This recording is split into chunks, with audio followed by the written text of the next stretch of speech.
Em meio à crise, micro e pequenas empresas encontram nas licitações de contratos públicos oportunidades de aumentar o faturamento.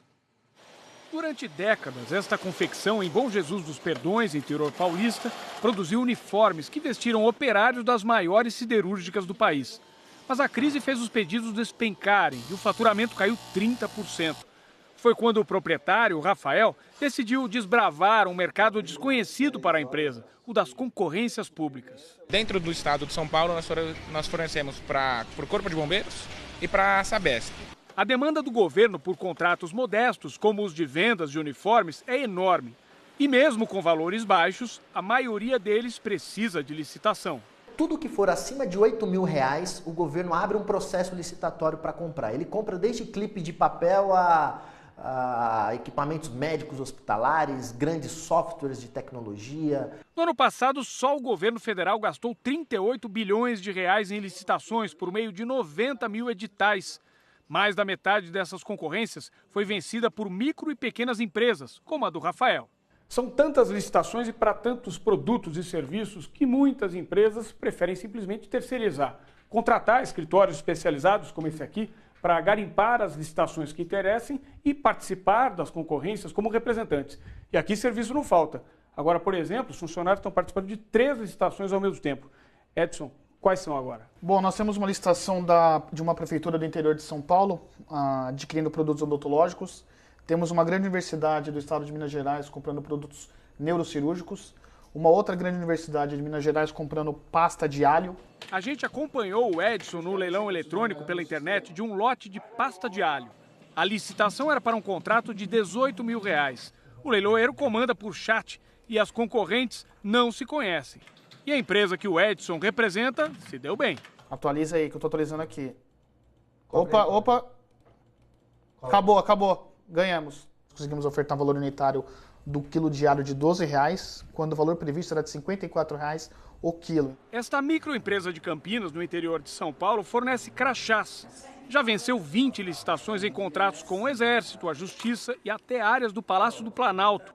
Com esses contratos, aumentou seu faturamento em 30% no ano passado. A gente continua no ano de 2018 ainda trabalhando com as licitações. Foi algo que realmente aumentou o faturamento e algo que está valendo a pena para a empresa.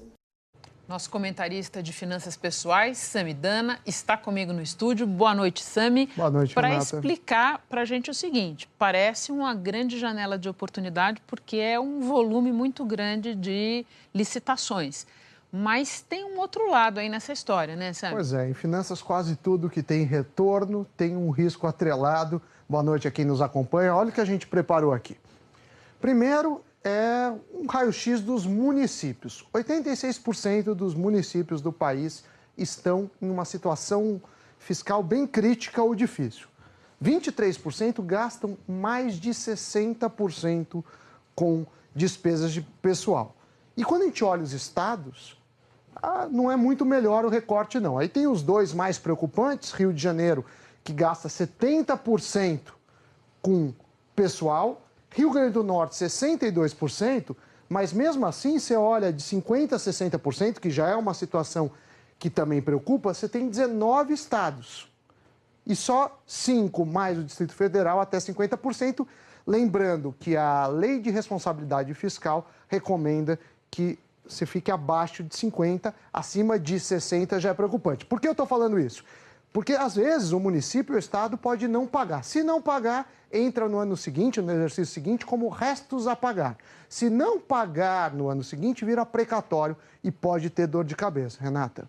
Agora, Sami, e como se proteger disso? Quer dizer, que cuidados ter para se proteger disso? A gente preparou duas coisas. A primeira são os documentos. Se você quiser se inscrever para participar desses pregões, você precisa ter declaração, né, que você não tem dívidas com a Fazenda Municipal, Estadual e Nacional. Você tem que ter uma declaração negativa também da Seguridade Social e do FGTS.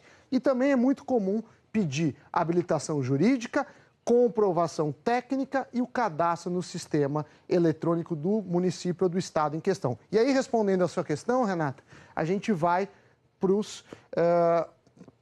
para os alertas. O primeiro é do Sebrae: 50% das microempresas não chegam a completar 2 anos, elas encerram as operações antes. Os erros mais comuns: capital de giro, ou seja, a operação se paga, mas você não consegue pagar fornecedor até receber e aí você fica estrangulado. Demora para operar positivo, então às vezes as pessoas, vou abrir uma empresa, mas não é logo no primeiro mês que você já vai ter lucro, não. E às vezes esse fôlego, esse tempo também, o empresário não está preparado. E o último que eu apontei aqui é o risco de concentração. Dá para aproveitar as oportunidades, como você disse, Renato, do governo, mas quando o governo é o único cliente, aí você tem um risco grande dessa morosidade que acontece. Então vale a pena olhar esse mercado, mas não é um ganho tão simples assim. Quem quiser rever a coluna, só entrar no site do Jornal da Globo. Sami, muito obrigada. Até a próxima. Uma boa noite. Tchau, tchau.